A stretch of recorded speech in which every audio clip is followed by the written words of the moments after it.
그거는 상당히 외롭겠죠. 정말 외롭겠죠. 혼자 안겨졌다는 것에 대한 외로움일까? 우울하고 쓸쓸하고. 사실 아플 때 제일 많이 걱정되는 것 같아요. 아플 때는 혼자 이동하는 것도 힘들고 먹는 것도 힘들고 여러 가지 상황들이 조금 힘들더라고요. 말할 상대도 없고 집에 들어가면은 적적하니까 외로운 것 같아요. 힘든 일이 생기거나 할 때 기댈 수 없다는 점이 아무래도 좀 그때가 제일 걱정이 되는 것 같아요. 또 다른 반려동물이나 친구나 같이 또 살아갈 그런 존재들을 찾으러 다녀야 되지 않을까요? 그래서 혼자 있는 삶은 참 외로울 것 같아요. 학업, 취업, 이혼, 여러 가지 이유로 혼자 사는 사람이 늘고 있는 요즘. 돌봄은 또 다른 사회적 문제로 떠오르고 있는데요. 그래서 함께 살기로 선택한 사람들이 있습니다.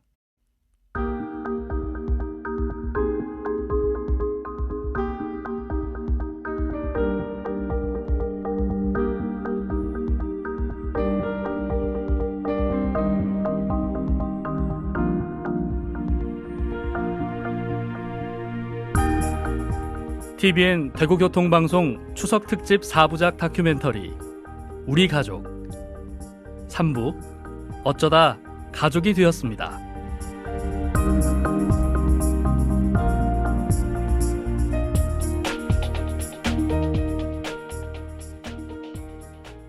저는 이름은 김예민이라고 하고요. 나이는 40대 중반, 활동가로 일을 하고 있고요. 함께 살고 있는 분은 저보다 2살 위인 언니고요. 혈연 관계나 성적 친밀감이 있는 관계는 아니고 그냥 사회에서 만난 관계로 함께 살게 된 경우입니다. 대구에서 활동가로 일하고 있는 김예민 씨는 결혼하지 않은 비혼이지만 현재 혼자가 아닌 사회에서 만난 동료와 함께 살고 있습니다.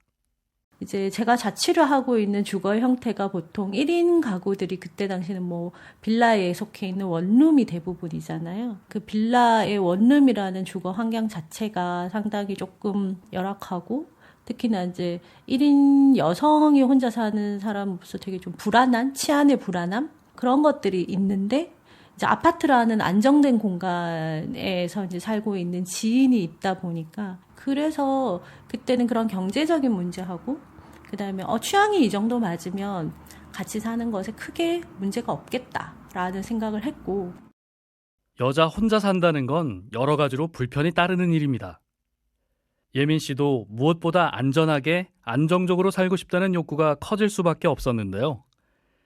그러다 같은 생각을 가진 사람을 만나게 됐고 사는 집도 합치게 됐습니다.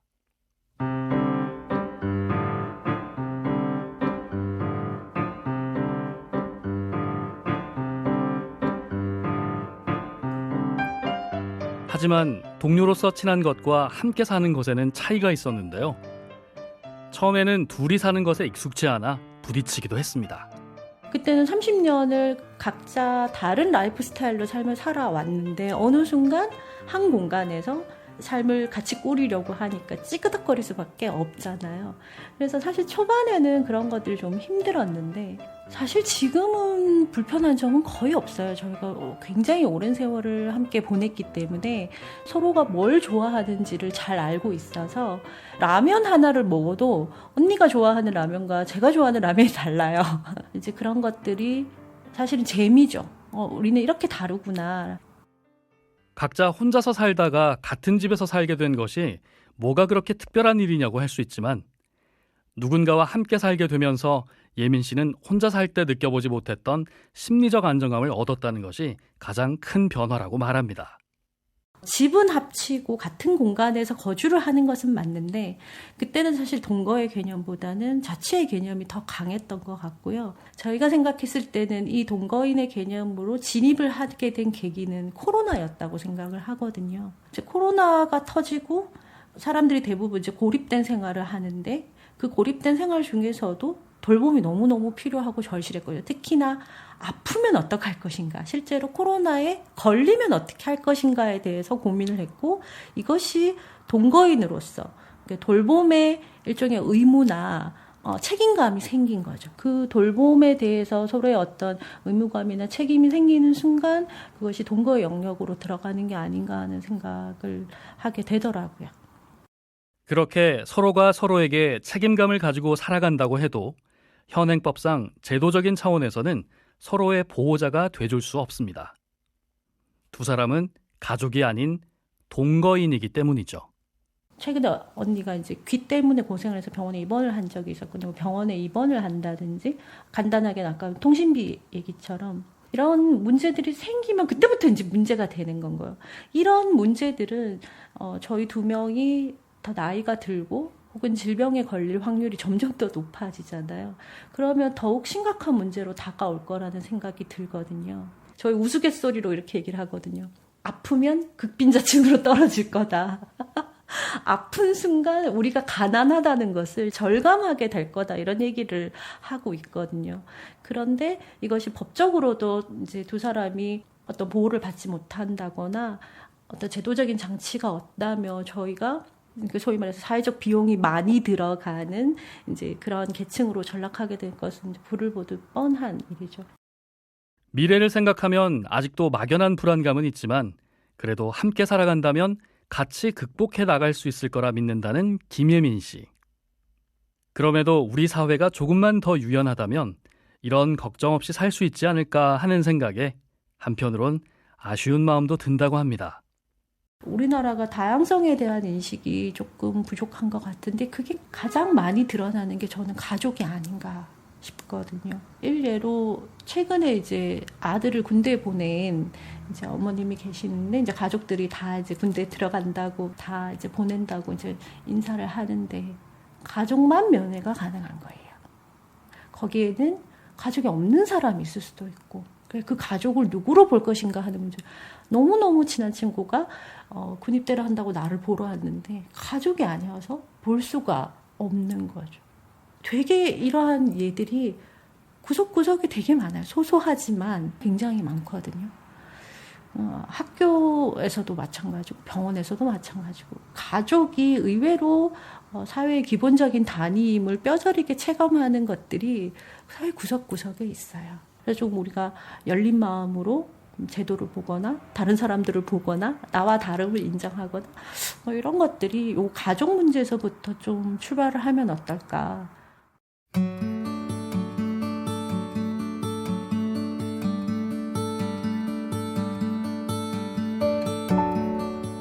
삼시세끼 함께 밥을 먹고 매 순간 서로를 돌보고 의지하며 살아가지만 법적으로는 가족이 될 수 없는 사람들.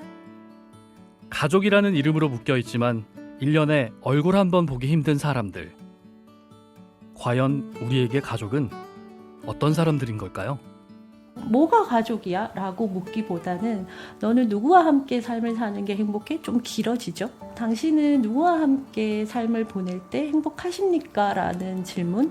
그것이 가족이라는 단어도 될 수 있을 것 같고 나의 반려인이 될 수도 있을 것 같고 그래서 가족이라는 단어의 정의 자체 그 단어를 좀 해체시키는 것이 좀 필요하지 않나. 복잡하고 다양해진 현대 사회에서 가족이란 범위가 어디까지 확장될 수 있는지 앞으로 풀어야 할 숙제가 됐습니다.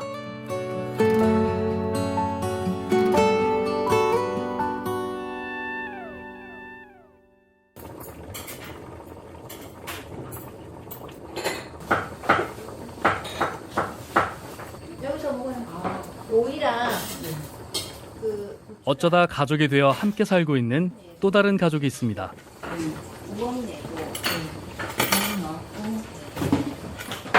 저는 이은주라고 하고요. 나이는 58이고 청도에 들어온 지는 3년째 되고 있어요. 저는 이름은 하경숙이고 청도에 살게 된 건 4년인데 청도하고는 인연이 많은 직장이 여기라서 청도에 10년 넘게 오가기도 한 사람입니다. 어떤 사이냐고 물으면은 여러 개가 겹쳐요. 일면 선생님과 제자 사이이기도 하고 또 함께 삶을 나누는 도반이기도 하고 때로는 그냥 친구 같기도 하고 그래서 하나로 좀 우리 사이는 이런 사이 하기는 지금은 가족이다, 그치? 네, 그러네요. 우리가 가족 됐네요. 아, 덕분에. 예. 사제지간이자 친구이자 동반자이기도 한 은주 씨와 경숙 씨. 둘은 삶의 방향도 고민도 비슷했다는데요. 어떻게 하면 좀 더 좋은 삶을 꾸릴 수 있을까를 고민하다가 함께 살아보는 것도 좋겠다는 생각에 자연스럽게 같이 밥 먹고 사는 식구, 가족이 됐습니다.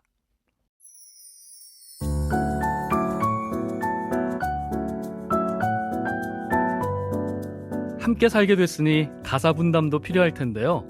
두 분은 어떻게 해나가고 있을까요? 잘하는 거 하는 쪽으로. 각자 잘하고 각자 좋아하는 걸 하는 쪽으로 하고 있어요. 저는 음식에 관심이 많고 잘하진 않지만 좋아하고.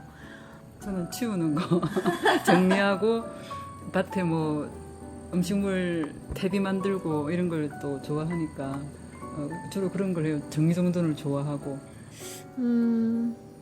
조금 차이는 있죠. 좋아하는 것도 좀 다르고 방식도 다른데 그냥 그렇구나 하고 우리 서로 내버려 두는 쪽이어서 그래서 좀 그냥 같이 살기가 편안한 것 같아요.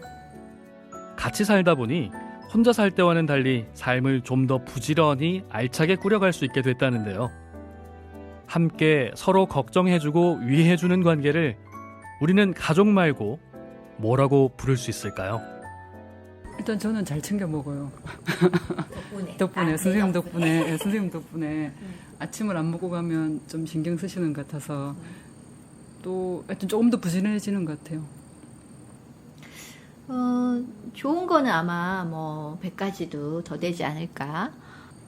또 뭐가 불편할까? 특별히 없는 것 같아요. 예. 서로 돈을 보태 집과 살림을 마련하고 지금도 생활비를 모아 가게를 꾸려나가고 있는 은주 씨와 경숙 씨. 두 사람의 모습이 여느 가족과 다르지 않아 보입니다. 이렇게 산다고 하니까 이제 걱정은 조금 했죠. 뭐 남이랑 사는 게 쉽겠냐. 그리고 이제 이 뭐 재산이나 이런 것도 복잡하잖아요. 복잡하게 생각하면 복잡해요. 근데 단순하게 생각하면 하나도 복잡할 게 없어요. 재산이나 그 돈에 관한 문제는 저는 쌤이나 저나 좀 내 거에 대한 집착이 덜한 것 같아요. 뭐 같이 나누어 쓰고 좀 많으면 적은 사람한테 좀 주고 막 모아야지 내 걸 만들어야지 하는 그것에 대한 생각이 좀 비슷해서 훨씬 좀 쉽지 않을까? 네 것, 내 것 없이 함께 나누고 부족한 부분은 서로 채우고 넘치는 건 나눠가며 살아가는 가족이지만 법적으로는 가족이 될 수 없는데요. 결혼과 혈연, 입양, 이 세 가지 어느 것에도 속하지 않는 관계이기 때문입니다. 게다가 두 사람 모두 적지 않은 나이다 보니 죽음에 대해 미리 얘기해보곤 하는데요. 어떻게 하는 것이 최선일지 서로의 의견을 나누며 함께 계획을 세워가는 거죠. 이제 특히 우리가 죽음에 대한 이런 얘기들을 좀 하는데 누군가 먼저 죽으면 그러면 이거 어떻게 하지? 이 죽음에 닥치면 죽음의 주인들이 막 나타나잖아요. 평소에 가까이 안 지내다가 친척이라고 아니면 부모 자식이라고 막 오잖아요. 전혀 왕래 없다가 그렇게 나타나서 주인 행세를 한단 말이죠. 그래서 내가 원하지 않는 방식으로 장례가 치러진다거나 그럴 수 있지 않을까. 그래서 뭐 공증을 받아놓을까? 뭐 이런 얘기 미리 주변에 가족들에게 얘기해야 된다. 뭐 이런 얘기를 하기는 했어요. 서로의 뜻을 존중하고 응원하고 또 지지하는 두 사람. 그래서 지금의 가족이 더 소중하게 느껴지는 거겠죠. 오히려 나이가 들수록 혈연으로 묶이는 건 별 의미가 없는 것 같아요. 같이 밥 먹고 지금 여기 함께 서로를 지켜보는 목격자가 되고 증인이 되고 지지자가 되는 것, 그게 더 중요하지 않을까. 또 혈연 가족을 떠올려 보면 자꾸 뭔가 책임 혹은 해야 되는 이런 게 더 먼저 떠오르는 것 같네요. 저는 도리. 예. 삼시세끼 함께하는 사이인 만큼 더 걱정하고 챙기게 되는데요. 서로를 아끼는 만큼 애정어린 잔소리도 늘어갑니다. 어떤 잔소리인지 한번 들어볼까요? 꼭 한 달에 이틀은 쉬시면 좋겠어요. 일이 너무 많아가지고. 네. 너무 바쁘면 일단 힘들어요. 서로가. 그래서 좀 건강 일단 한 달 이틀은 꼭 쉬시면 좋겠어요. 저는 밥을 잘 챙겨 먹어라. 잘 챙겨 먹고 있어요, 요새. 네, 맞아요. 잘 챙겨 드시긴 하는데 조금 더. 저는 좋은 음식을 맛있게 먹는 걸 되게 중요하게 생각해서 맛있는 음식을 더 많이 먹으면 좋겠다. 명심하겠습니다. 네. 함께 산다는 것. 그것이 피를 나눈 가족인지 마음을 나눈 가족인지는 중요하지 않습니다. 그게 누구건 내 삶을 지탱해주고 보호해줄 수 있다면 함께 살아도 좋을 일이라고. 그래서 지금의 가족을 선택한 것을 결코 후회하지 않는다고 은주 씨는 말합니다. 삶을 같이 나누는 것은 어마어마하게 즐거운 일이다. 그리고 행복한 일이고 외롭고 고독하지 않고 고립되어 있지 않고 누군가와 연결되어 있는 첫 번째 그 단계가 나와 함께 사는 사람이니까 그걸 통해서 세상으로 뻗어갈 수 있다. 그런 심리적 안정감이 있을 것 같아요. 그래서 함께 사시라. 마음이 맞으면 함께 사시라는 말을 권하고 싶네요. 친구인 듯 가족인 듯 함께 살아가는 김혜민 씨와 친구에서 경제적인 부분까지 함께하며 동반자로 살아가고 있는 이은주 씨의 이야기를 들어봤는데요. 서로가 의지하며 행복하게 사는 모습이 보기 좋으면서도 법적인 가족으로 인정받지 못해 서로의 보호자가 될 수 없는 현실이 조금은 안타까웠습니다. 그리고 여기 친구로 함께 살다가 법적으로 서로의 보호자가 된 가족이 있습니다. 안녕하세요. 저는 저보다 50개월 나이 어린 친구를 딸로 입양해 함께 살고 있고 은설안이라고 합니다.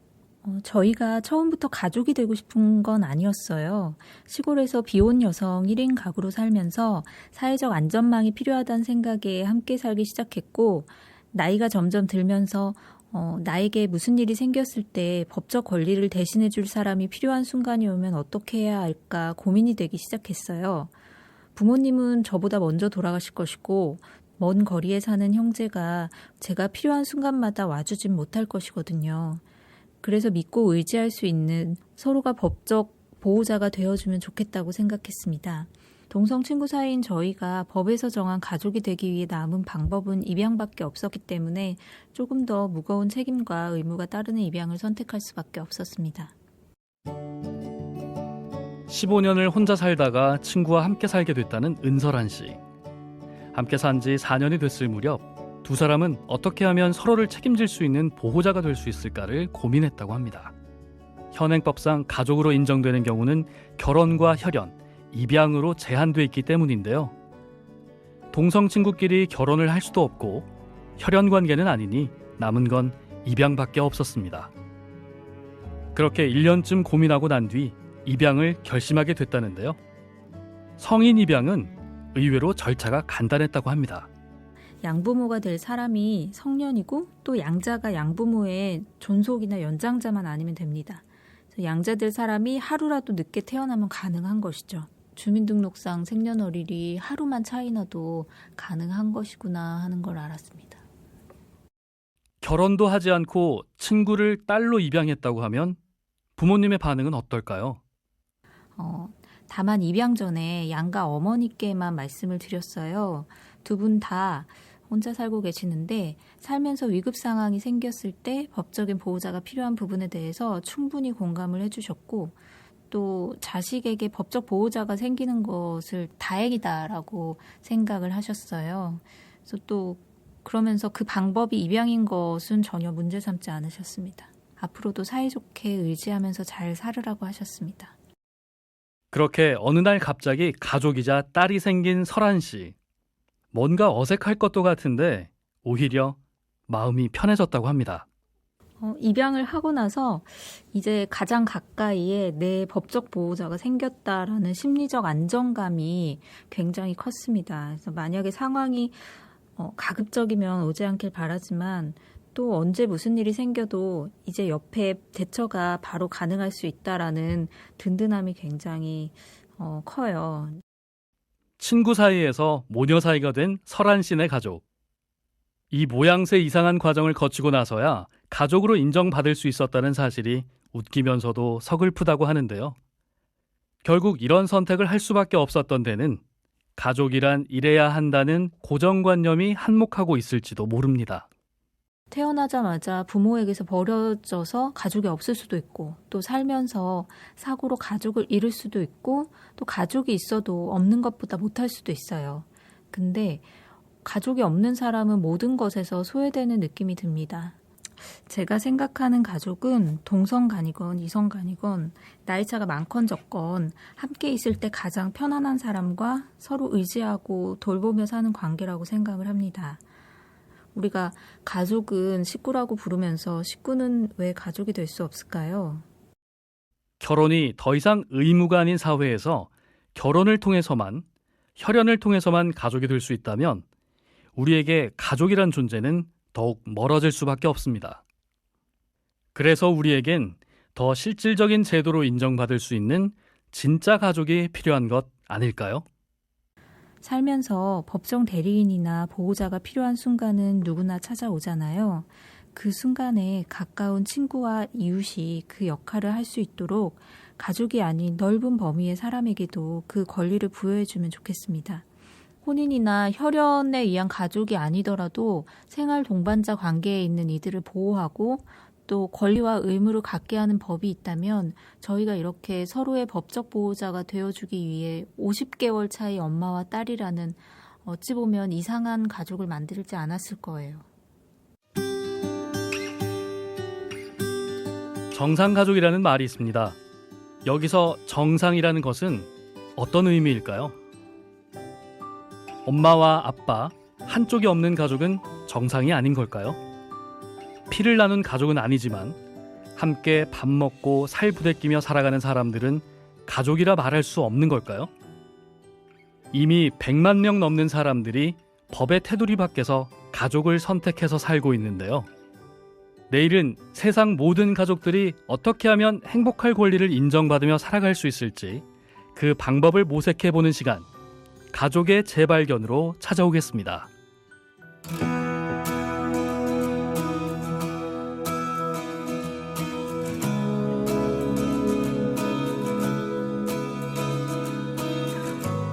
TVN 대구교통방송 추석특집 4부작 다큐멘터리 우리 가족 3부 어쩌다 가족이 되었습니다. 지금까지 기획 최병윤, 연출 박서영, 김수현, 구성 권지현, 내레이션 공태영, 제작의 TVN 대구교통방송이었습니다.